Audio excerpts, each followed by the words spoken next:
कैसे हैं आप सभी का भक्ति पूजा पाठ चैनल में बहुत बहुत स्वागत है। फ्रेंड्स, हम लोग अपनी कथा श्रृंखला को आगे बढ़ाते हुए 8वें अध्याय की ओर चल रहे हैं। तो आइए सुनते हैं, हमारे साथ आप भी सुने 8वां अध्याय। जिसकी दया से सरस्वती भाव रही उपजाए, कार्तिक महात्म्य काफ कमल लिखे 8वां अध्याय। नारद जी बोले, अब मैं कार्तिक व्रत के उद्यापन का वर्णन करता हूँ, जो सब पापों का नाश करने वाला है। व्रत का पालन करने वाला मनुष्य कार्तिक शुक्ल चतुर्दशी को व्रत की पूर्ति और भगवान विष्णु की प्रीति के लिए उद्यापन करे। तुलसी के ऊपर एक सुंदर मंडप बनवाए, उसे केले के खंभों से संयुक्त करके नाना प्रकार की धातुओं से उसकी विचित्र शोभा बढ़ाए।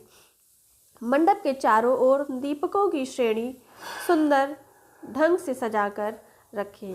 उस मंडप के में सुंदर बंधनवारों से सुशोभित चारों दरवाजे बनवाए और उन्हें फूलों से एवं चंवर से सुसज्जित करे। द्वारों पर अलग अलग मिट्टी के द्वारपाल बनाकर उनकी पूजा करे। उनके नाम इस प्रकार है: जय, विजय, चंड, प्रचंड, नंद, सुनंद, कुमुद और कुमुदाक्ष।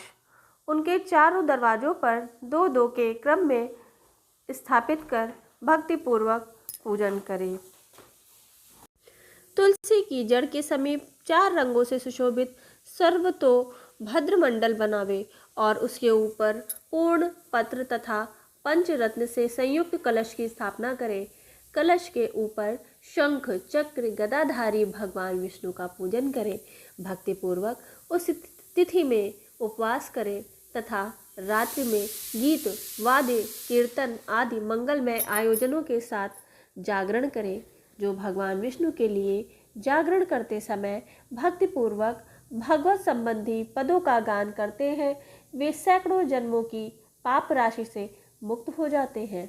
जो मनुष्य भगवान के निमित्त जागरण करके रात्रि भर भगवान का कीर्तन करते हैं, उनको असंख्य गोदान का फल मिलता है। जो मनुष्य भगवान की मूर्ति के सामने नृत्य गान करते हैं, उनके अनेक जन्मों के एकत्रित पाप नष्ट हो जाते हैं। जो भगवान के सम्मुख बैठकर कीर्तन करते हैं और बांसुरी आदि बजाकर भगवत भक्तों को प्रसन्न करते हैं तथा भक्ति से रात्रि भर जागरण करते हैं, उन्हें करोड़ों तीर्थों को करने का फल मिलता है। उसके बाद पूर्णमासी में एक सपत्नी ब्राह्मण को निमंत्रित करें। प्रातःकाल स्नान और देव पूजन करके वेदी पर अग्नि की स्थापना करें और भगवान की प्रीति के लिए तिल और खीर की आहुति दें। होम की शेष विधि पूरी करके भक्तिपूर्वक ब्राह्मणों का पूजन करें और उन्हें यथाशक्ति दक्षिणा दें।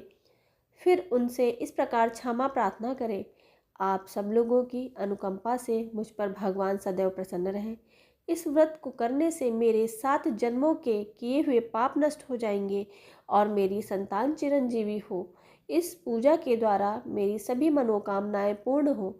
मेरी मृत्यु के पश्चात मुझे अतिशय दुर्लभ विष्णु लोक की प्राप्ति हो। पूजा की समस्त वस्तुओं के साथ गाय भी गुरु को दान में दे। उसके पश्चात घर वालों और मित्रों के साथ स्वयं भोजन करें। भगवान द्वादशी तिथि को शयन से उठे, त्रयोदशी को देवताओं से मिले और चतुर्दशी को सबने उनका दर्शन एवं पूजन किया। इसलिए उस तिथि में भगवान की पूजा करनी चाहिए। गुरु की आज्ञा से भगवान विष्णु की स्वर्णमयी प्रतिमा का पूजन करें। इस पूर्णिमा को पुष्कर तीर्थ की यात्रा श्रेष्ठ मानी जाती है। कार्तिक माह के में इस विधि का पालन करना चाहिए। जो इस प्रकार कार्तिक के व्रत का पालन करते हैं, वे धन्य और पूजनीय हैं। उन्हें उत्तम फल की प्राप्ति होती है। जो भगवान विष्णु की भक्ति में तत्पर हों, कार्तिक में व्रत का पालन करते हैं, उनके शरीर में स्थित सभी पाप तत्काल नष्ट हो जाते हैं। जो श्रद्धापूर्वक कार्तिक के उद्यापन का महात्म्य सुनता या सुनाता है, वह भगवान विष्णु का सायुज्य प्राप्त करता है। इसी के साथ में 8वां अध्याय समाप्त होता है। जय श्री हरि। आप लोग कमेंट बॉक्स में जय श्री हरि अवश्य लिखें और चैनल को लाइक, सब्सक्राइब और शेयर अवश्य करें। धन्यवाद।